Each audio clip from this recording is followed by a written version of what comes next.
It's mysterious and dangerous. I can see why you told me to take out my tinfoil hat. Wait a second. This is all well-documented, declassified information. The game, man, the game.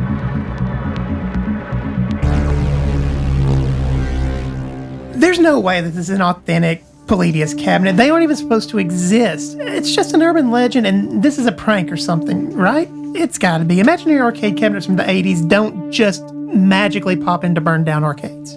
I say we haul it outside and just yeet it into the river. Didn't Claire say she knew something about this game? I mean, maybe, yeah, sort of, but this is all just... I don't know about bringing a stranger into this, whatever this is. Well, me neither, but I'm all out of ideas. You got anything? No, I don't have any better ideas. As a matter of fact, I think I'm all out of ideas. I'm not even sure if we should unplug your phone or not, and that shouldn't be a question.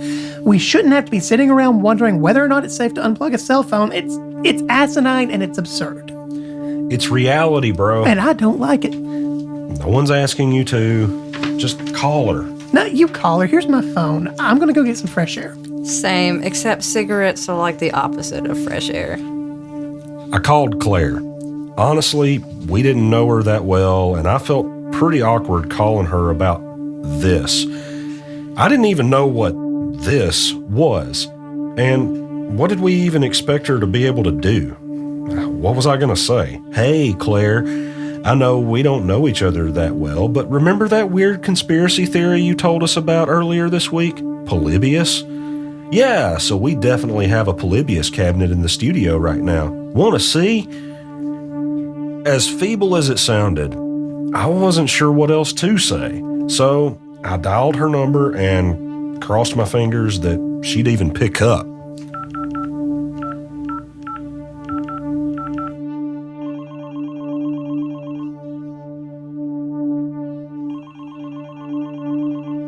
Hello? Hey, it's Grant. Sorry to call out of the blue. Hey, Grant. This isn't the number I have for you. Long story. I'm sure. What's up? Well, that's why I'm calling. We've sort of got a situation here, and it doesn't make a whole lot of sense. Is everything okay? Not really. No. Do you remember what you said about Polybius? The app I've been working on? No, the other one. Oh, the other one doesn't exist. It's just sort of a nerdy urban legend. Be that as it may, if I wanted to read up on the whole Polybius myth, where should I look? Well, Google would be a good start. Wikipedia. Might find some interesting threads on Reddit. But listen, I've got a meeting in like 5 minutes, so... I think we found a Polybius arcade cabinet, and it's in the studio right now. That's not possible. Hold on. Okay. You should be getting a text. Where did you find this? In a barcade that burned down the night it opened. Okay, that's weird, but it doesn't mean anything. Look, I got the idea for the Polybius app from playing a fan-made Polybius ROM someone had loaded onto a Raspberry Pi and thrown into a homemade arcade cabinet. That's probably what this is. That's almost definitely what this is. I guess that makes sense. I'm sorry to bother you, but you know more about this stuff than any of the rest of us. The past few days have just been really weird. Plus, someone broke into the studio. That's awful. Is everything okay? Yeah, I guess. They didn't take anything, at least I don't think. They just busted the door and... And what? Well, they messed with the Polybius cabinet a little bit. I doubt that very much. I don't mean to sound insensitive, but isn't it possible, likely, that you've had a really weird couple of days, so you're seeing patterns and connections that aren't there? Your brain is just trying to make sense of it all and maybe making it all worse. I'll be really relieved if that's true. I'm sure that's all it is. Look, would you feel better if I came to the studio tomorrow and looked the cabinet over? probably confirm for sure that it's homemade and you haven't been sucked into a cheesy 80s thriller? That would be amazing. Would you mind? Not at all. I'll be there around 1. That okay? That's amazing. Feel better? I mean, a little, yeah. She's coming to look at the cabinet tomorrow. Our savior. So what now? Well, I want to check something. What? I'm going to unplug my phone and see if it's still doing the thing, then plug it back into the machine and just see what happens. Oh, were you gonna leave that plugged in? Yeah? My bad, I already unplugged it. Here. Is that working? Not even a little. It's on, but it just says insert to continue. Insert. Back into the machine, duh. What happened when you unplugged it? Nothing, just the screen you're seeing now. What about the cabinet? Same screen. I guess that answers one question. But again, what now? Mind if I use your phone? I want to see if I can find a replacement on Marketplace or something. It just doesn't feel right not having a phone. You have a phone. It's trash. I'm going to find a working phone to buy on Marketplace, and Viv here is going to take the cash and go fetch while you and I go get some lunch and talk this all over. My dream job. So that's what we did. Dan and I rode up the street and grabbed a quick bite while Viv went and grabbed my new phone, and she got herself a bite to eat while on the road. Even interns need to eat sometimes. The idea was that the three of us would meet back up at the studio, get my new phone set up, and try to get some actual work done for the day. Get back to normal, you know. Tomorrow, Claire would come, look at the machine, tell us it was a fake, and we could all laugh the past couple days off as one big coincidence. Things went according to plan for maybe the first 45 minutes or so. We grabbed some sushi and talked about our upcoming interviews and the weather and generally about everything and, you know, that had nothing to do with conspiracies, video games, cell phones, or especially any combination of the above. Honestly, things were starting to feel like they might at least think about getting back to normal until about the time we decided it was time to push back from the table and snap back to reality. When we asked the waiter for our check, he told us that it was already taken care of. I didn't think much of it, and neither did Dan. We both have plenty of friends in the area, so we just figured we needed to go say thanks and shake some hands. But we asked the waiter who we needed to thank for our lunch, and he pointed to a guy on his way out the door. Tall, square build, high and tight haircut, Navy uniform. Neither of us recognized him, but he was obviously a police officer of some kind, but it was hard to narrow down where he was from exactly. We didn't get a good look at him from his uniform, and the Shoals is 4 different municipalities, plus we got the occasional state trooper for good luck. He could have been from any 5 of those agencies. Now, some of the stereotypes about the South are true.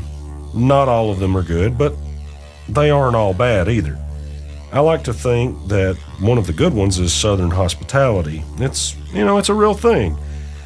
But the reciprocal of Southern hospitality is being a gracious recipient. You don't necessarily owe the provider of said hospitality anything in return, but it's rude not to try, at the very least. We figured since the officer was on his way out the door that he had already paid for his own lunch, so at the very least we had to chase him down and say thanks.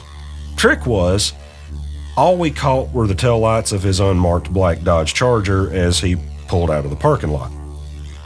With nothing else to do, we went back inside, tipped our waiter, and hopped in the car to head back to the studio. The little piece of mind that we had put back together over lunch didn't last long, though. We'd made it maybe about 2 blocks when a familiar-looking black Dodge Charger pulled out behind us.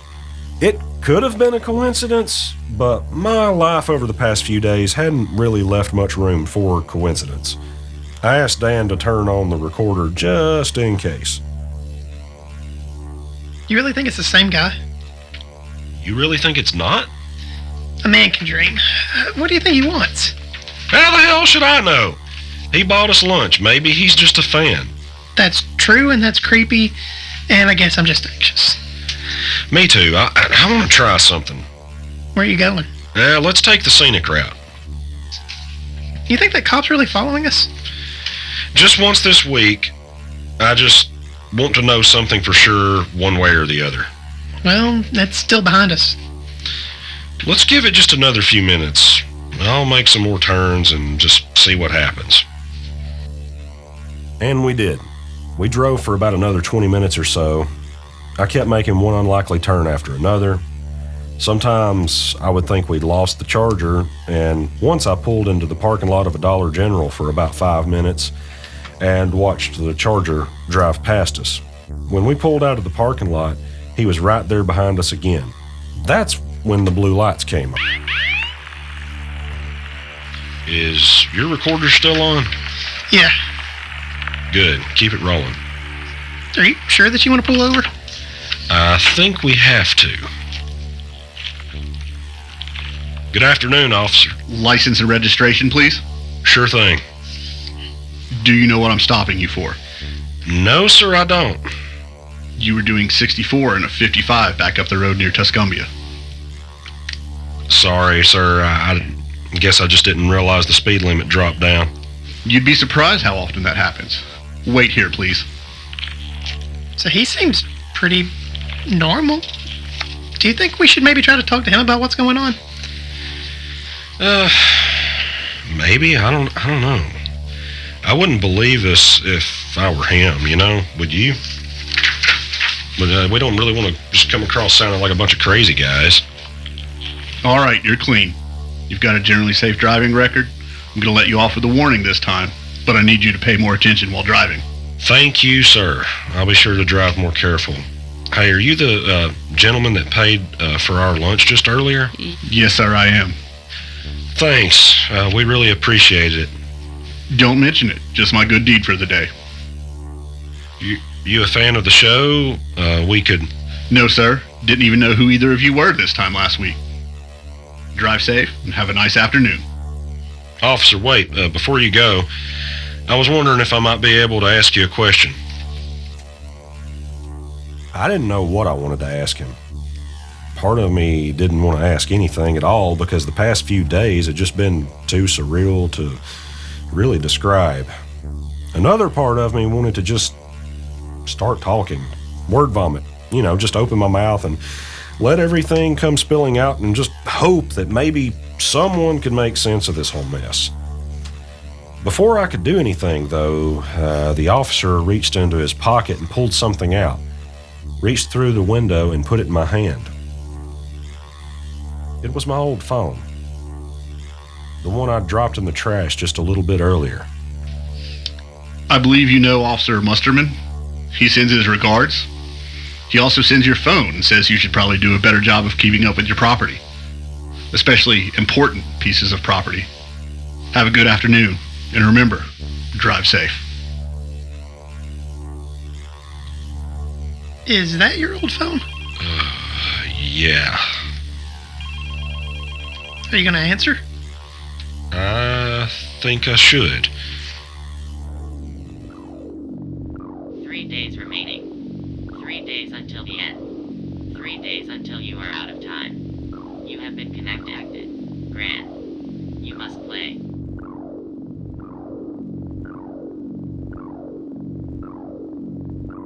Coffee. Please. Black? Yes, very. So I think we need to call Sheffield PD.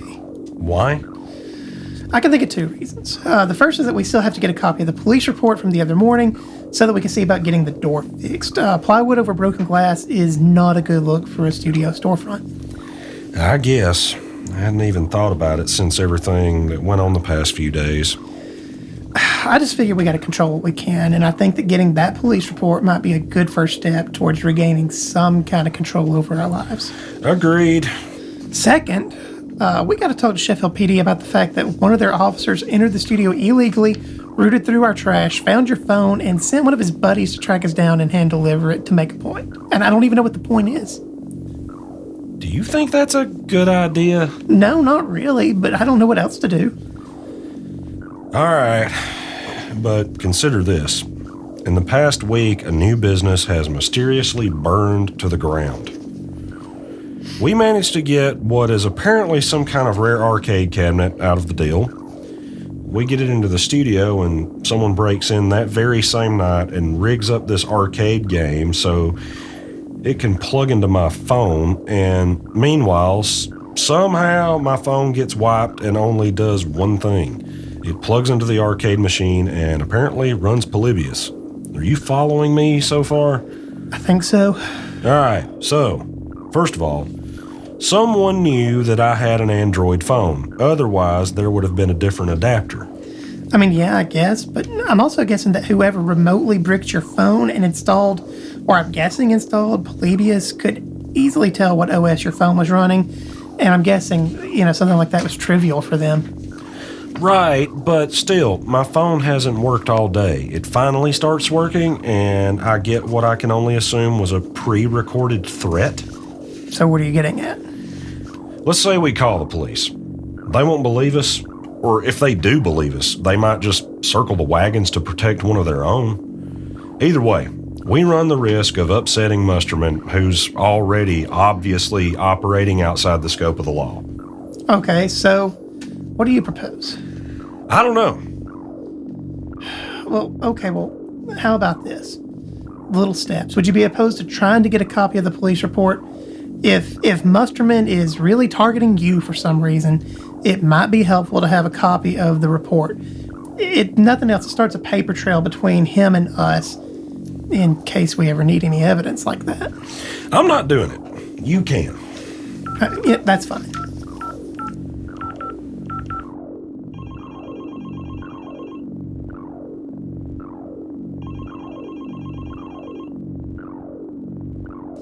Ah, yes. I was calling about getting a copy of a police report. The date was, and the address is, yeah, I can hold. Yeah, I'm positive that's the right date and the right address. Yeah, the officer was Maxwell Musterman. Hey, are you sure? Okay, then, hey, I think I need to make a report. Damn it, I'm calling back. What's going on? They say that they never got a call about a break-in at the studio the other morning. And they also say that they don't have an Officer Musterman and that they never have. Hey, so thanks for listening to Polybius. This is episode 5. And we've got one more episode for you this season. It'll be coming out next month, so be sure to look for that. And we've got some exciting announcements coming at the beginning of that episode, so I'm sure you're all waiting with bated breath. This episode featured the voice acting talents of Grant Walden, Haley Walden, Kara Williams.